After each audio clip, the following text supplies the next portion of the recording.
ലഹരിവേട്ട കേരളത്തിൽ ശക്തമാകുന്നു. കോഴിക്കോട് വീണ്ടും വൻ ലഹരിവേട്ട.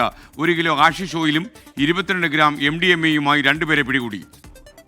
NB ഷാജഹാൻ, മുഹമ്മദ് റാസി എന്നിവരാണ് ഇപ്പോൾ പിടിയിലായിരിക്കുന്നത്. മിഥില ബാലൻ ലേറ്റസ്റ്റ് വിവരങ്ങൾ നൽകുന്നു. മിഥില, രാസലഹരിയുടെ വിൽപ്പന കോഴിക്കോടുണ്ട് എന്നുള്ള കാര്യം നമുക്കറിയാമായിരുന്നു. എന്തായാലും ചില ആളുകൾ നിരന്തരമായി ഇത് ചെയ്യുന്നു. അവർ പിടിയിലായി. അതിൽ 2 പേർ.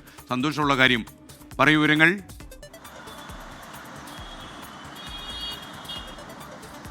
SKN അല്പസമയം മുമ്പാണ് ഈ 2 പേർ നടക്കാവ് പോലീസിൻ്റെയും ഡാൻസ് ഓഫിൻ്റെയും പിടിയിലായിട്ടുള്ളത്. 1 കിലോ ഹഷീഷ് ഓയിൽ, ഒപ്പം തന്നെ 22 ഗ്രാം MDMA, ഇതാണ് ഇവരിൽ നിന്നും പിടിച്ചെടുത്തിട്ടുള്ളത്. കല്ലായി സ്വദേശി NP ഷാജഹാൻ, ഒപ്പം തന്നെ ബേപ്പൂരിൽ വാടകയ്ക്ക് താമസിക്കുന്ന ലക്ഷദ്വീപ് സ്വദേശിയായ മുഹമ്മദ് റാസി എന്നിവരെയാണ് പിടികൂടിയിട്ടുള്ളത്. ഇവർ ആന്ധ്രയിൽ നിന്നാണ് ഈ ലഹരി വസ്തുക്കൾ എത്തിച്ചതെന്നാണ് പ്രാഥമികമായുള്ള അന്വേഷണത്തിൽ വ്യക്തമായിട്ടുള്ളത്. കല്ലായിയിൽ ട്രെയിൻ ഇറങ്ങി പിന്നീട് അവിടെ നിന്നും ഓട്ടോയിൽ കോഴിക്കോട് നഗരത്തിലേക്ക് എത്തുകയായിരുന്നു. നഗരത്തിൽ മാവൂർ റോഡിൽ വെച്ച് തന്നെയാണ് ഇവർ പിടിയിലായിട്ടുള്ളത്.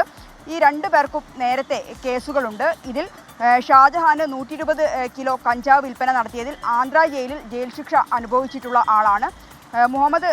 ലക്ഷദ്വീപ് സ്വദേശിയായ മുഹമ്മദ് റാസിക്ക് നേരത്തെയും മറ്റ് കേസുകളുണ്ട്. ഇത്തരത്തിൽ നോക്കുകയാണെങ്കിൽ മറ്റ് കേസുകൾ, ക്രിമിനൽ കേസുകളിൽ ഉൾപ്പെടുന്ന ആളുകൾ വീണ്ടും ഇത്തരം കുറ്റകൃത്യങ്ങളിൽ, അതായത് ഈ രാസലഹരി വിൽപ്പനയുമായി ബന്ധപ്പെട്ട കുറ്റകൃത്യങ്ങളിലേക്ക് കൂടുതൽ ഇടപെടുന്നു അല്ലെങ്കിൽ ഏർപ്പെടുന്നു എന്ന ഒരു സൂചന തന്നെയാണ് ഇത്തരം വാർത്തകളിലൂടെ നമുക്ക് പുറത്ത് നൽകാനുള്ളത്. SKN.